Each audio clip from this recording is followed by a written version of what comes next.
Assalamualaikum warahmatullahi wabarakatuh. Oke, mari kita lanjutkan saja ceritanya, guys. Bab 683.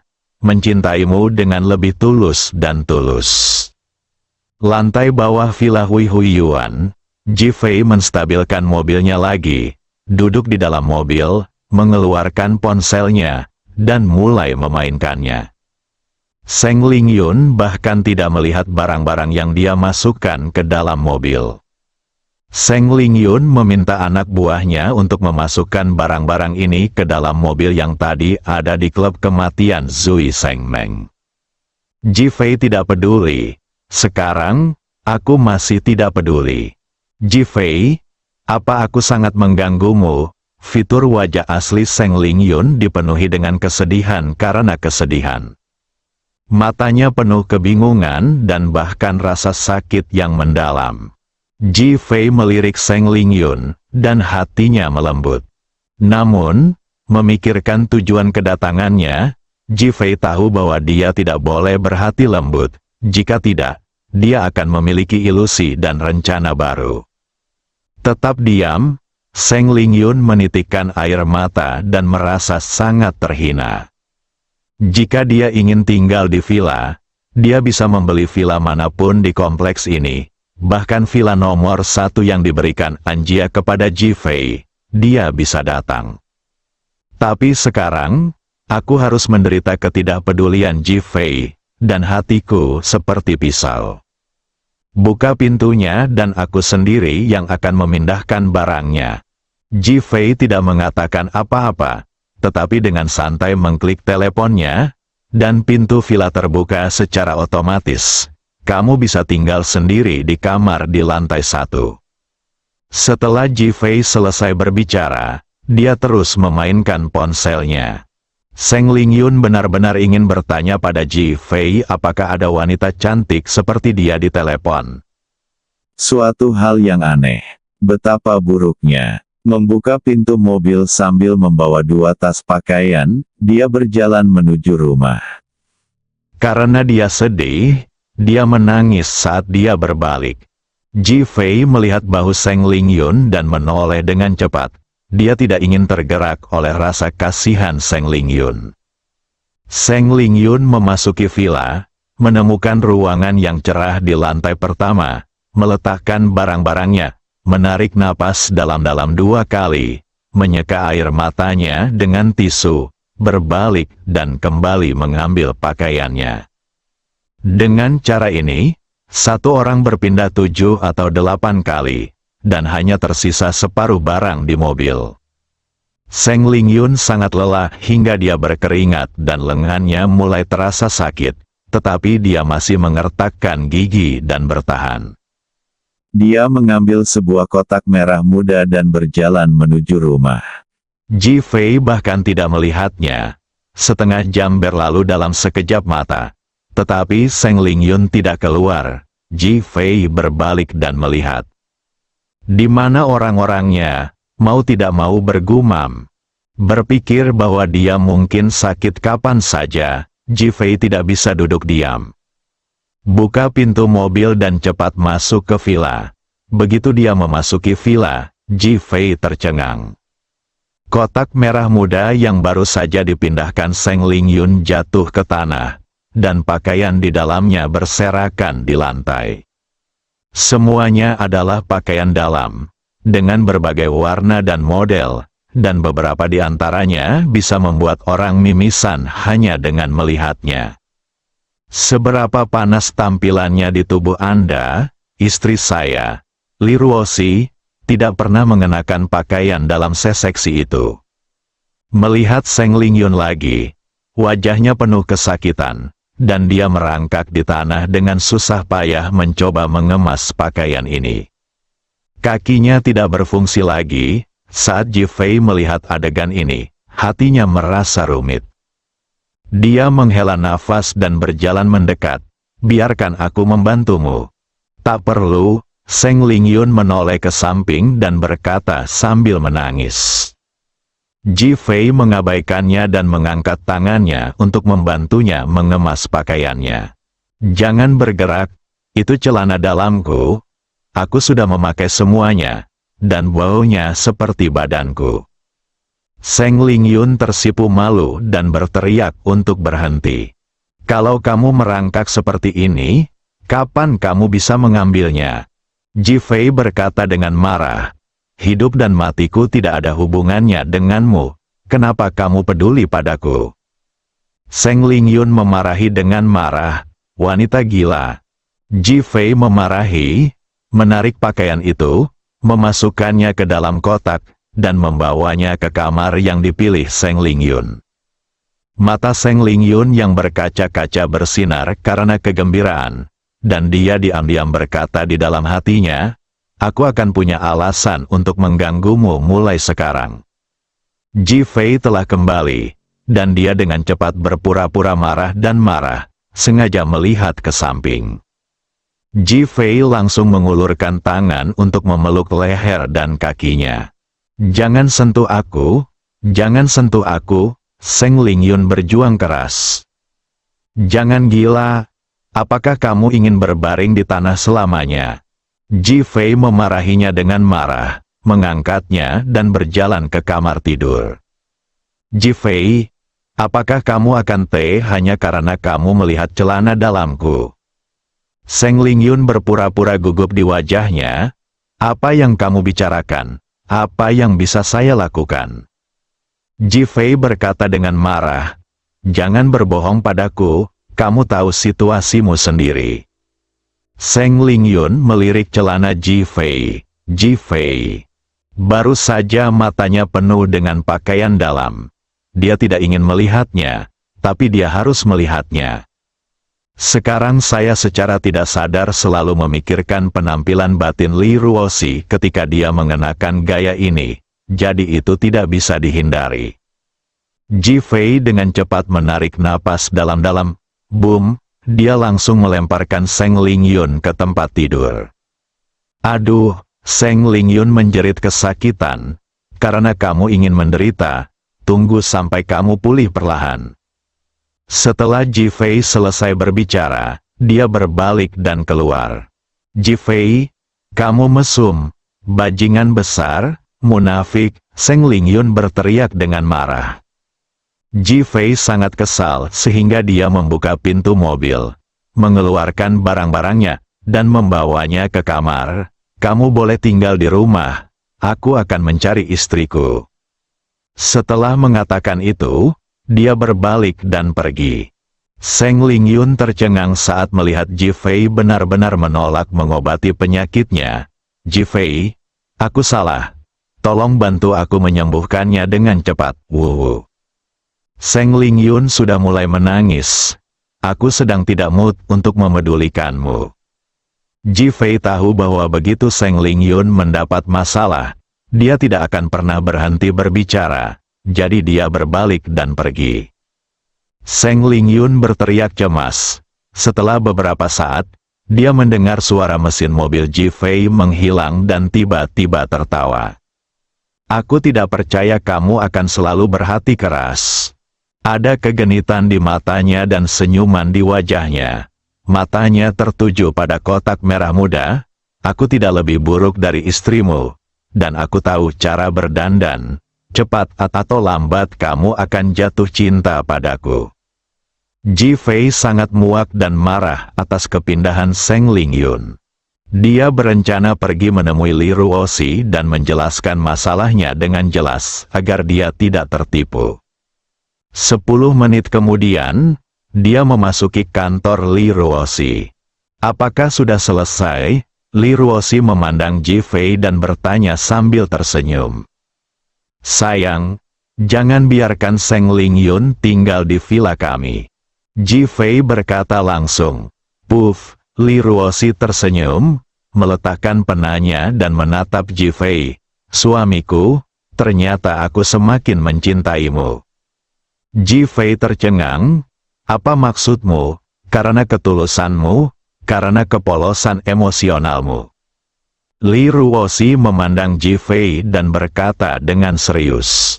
Ji Fei, aku tahu Seng Lingyun menyukaimu, dan aku juga tahu bahwa dia punya tujuan ingin tinggal di sini. Lalu kenapa kamu membiarkan dia tinggal di dalamnya? Ji Fei bertanya dengan bingung. Saya ingin menvalidasi persahabatan dan cinta. Li Ruoxi berkata sambil tersenyum. Kamu tidak percaya padaku. Mata Ji Fei berkilat karena ketidaksenangan. Li Ruoxi menggelengkan kepalanya. Bukannya aku tidak percaya padamu. Itu karena aku tidak percaya pada diriku sendiri. Menurutku cintaku padamu terlalu egois. Aku ingin menggunakan Seng Ling Yun untuk menghilangkan keegoisanku dan mencintaimu dengan lebih tulus dan tulus. Li Ruoxi menatap Ji Fei dengan mata penuh cinta yang mendalam. Ji Fei tiba-tiba merasa dia lemah secara emosional. Bab 684 ini untuk mengusir serigala dan harimau. Jingle bell-bell. Telepon di meja Li Ruoxi tiba-tiba berdering, membangunkan Li Ruoxi dan Ji Fei. Li Ruoxi melihat ekspresi Ji Fei yang sedikit tertekan dan mengangkat tangannya untuk menyentuh wajahnya. Aku tidak akan meragukanmu. Setelah mengatakan itu, dia berlari dan mengangkat telepon. Halo, Ketua Huo Lei, Sekretaris Ketua Grup Chen Fei, ingin bertemu Anda dan Saudara Ji. Suara Tetsuo terdengar dari ujung telepon yang lain. Mengapa dia ada di sini? Wajah Li Ruoxi menunjukkan ketidaksenangan saat memikirkan apa yang terjadi pagi ini. Dia bilang dia datang untuk meminta maaf dan berterima kasih padanya. Oh, Li Ruoxi memandang Ji Fei, dengan sengaja meninggikan suaranya dan bertanya, apa yang ingin diucapkan terima kasih oleh Huo Lei? Ketika Ji Fei mendengar ucapan terima kasih Huo Lei, kilatan kegembiraan melintas di wajahnya. Biarkan dia naik. Sebelum Li Ruoxi menyetujuinya, keputusan telah dibuat. Li Ruoxi tertegun dan menatap Ji Fei. Ji Fei mengangguk. Biarkan dia naik. Li Ruoxi menutup telepon, mengedipkan matanya yang indah, melipat tangannya di depan tubuhnya, dan bertanya dengan ekspresi menginterogasi, mungkinkah seseorang datang ke rumahmu karena kamu tidak membersihkan diri setelah makan? Ji Fei tidak berkata apa-apa, berjalan mendekat, tiba-tiba memeluk Li Ruoxi, dan menciumnya dengan mulut besarnya. Li Ruoxi berjuang untuk mendapatkan kebebasan. Akibatnya, Ji Fei menciumnya dengan dominan. Lalu seluruh tubuhnya menjadi lemas dan dia kehilangan semua perlawanan dalam sekejap. Pada akhirnya, dia benar-benar memeluk Ji Fei. Ji Fei merasakan gairah Li Ruoxi dan lidahnya yang lembut dan manis dan dia tidak ingin pergi lagi, jadi dia menciumnya tanpa henti. Boom, boom, boom. Ada ketukan di pintu di luar, dan Li Ruoxi tiba-tiba teringat bahwa Huo Lei akan datang, dan dengan cepat mendorong Ji Fei menjauh, matanya melotot karena marah. Ji Fei, bagaimanapun, tidak menganggapnya serius, dan berjalan menuju pintu perlahan dan tenang, terlihat sangat alami. Li Ruoxi menunduk dan buru-buru mengatur pakaiannya. Ji Fei baru saja membuka kancing bajunya, namun, mencicit, Ji Fei langsung membuka pintu. Li Ruoxi langsung tercengang. Dia belum mengemasi pakaiannya. Huo Lei berdiri di depan pintu dan melihat ke dalam. Yang menarik perhatiannya adalah pakaian Li Ruoxi yang acak-acakan. Kemejanya tidak dikancing, memperlihatkan hamparan putih yang luas. Huo Lei langsung tahu apa yang sedang sibuk dengan keduanya sekarang. Kilatan ejekan muncul di matanya, dan sudut mulutnya melengkung. Bagaimana kalau aku menunggu di luar sebentar? Tidak perlu, lagi pula kita sudah sampai. Ji Fei telah kembali dan sedang duduk di sofa. Gigi Li Ruoxi gatal karena kebencian, dan dia diam-diam bersumpah bahwa setelah Huo Lei pergi, dia akan menghukum Ji Fei. Orang cabul besar ini, kamu bisa bernafsu, tetapi tidak bisakah kamu membuka pintunya nanti? Halo, Direktur Lee. Saya minta maaf atas apa yang terjadi pagi ini. Saya datang ke sini untuk meminta maaf. Huo Lei juga seorang wanita, dan dia mengakuinya dengan jujur. Dia bahkan membungkuk kepada Li Ruoxi dan menyatakan permintaan maafnya yang mendalam. Li Ruoxi segera menarik napas dalam-dalam dan berkata sambil tersenyum, "Sekretaris Huo, silakan duduk. Apa yang terjadi di pagi hari sudah berakhir, jadi jangan sebutkan lagi." Dia juga berperilaku sangat alami. Adapun pakaian acak-acakan tadi, itu dia dan suaminya. Jadi apa yang bisa dia lakukan? Huo Lei menatap Ji Fei dengan tatapan licik. "Ji Fei, kamu menyelamatkan Tuan Gu hari ini. Terima kasih banyak." Ji Fei melihat kelihayan Huo Lei di matanya, dan pasti ada makna tersembunyi lainnya.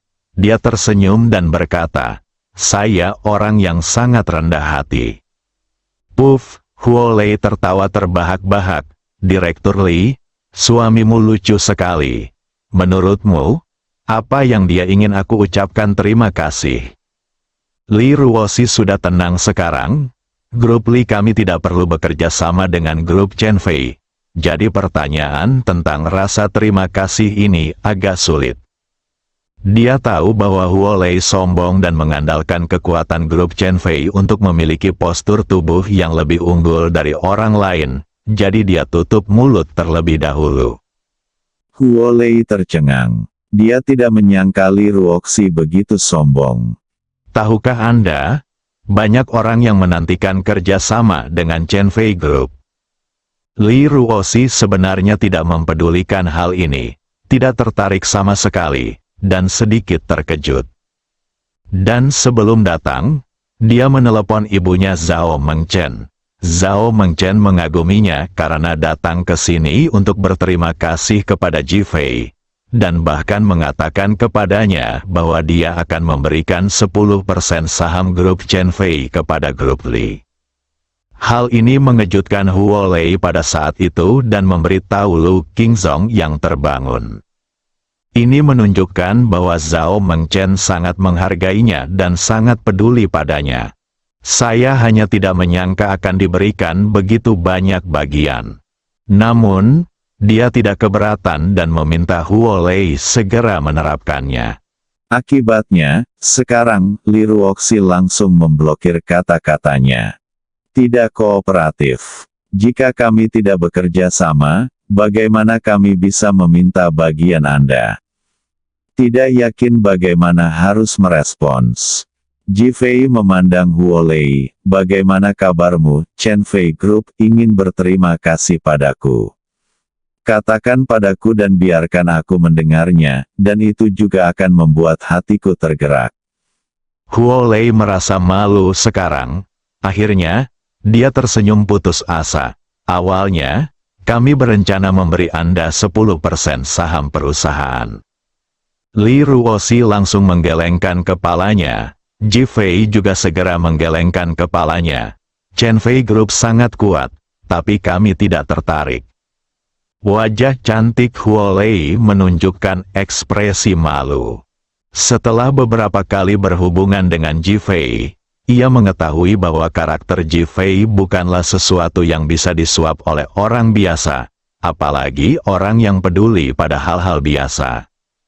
"Kamu benar-benar ingin berterima kasih padaku, kan?" Ji Fei tiba-tiba bertanya. Huo Lei mengangguk, "Benar. Kalau begitu bantu aku." Huo Lei tiba-tiba menjadi bersemangat.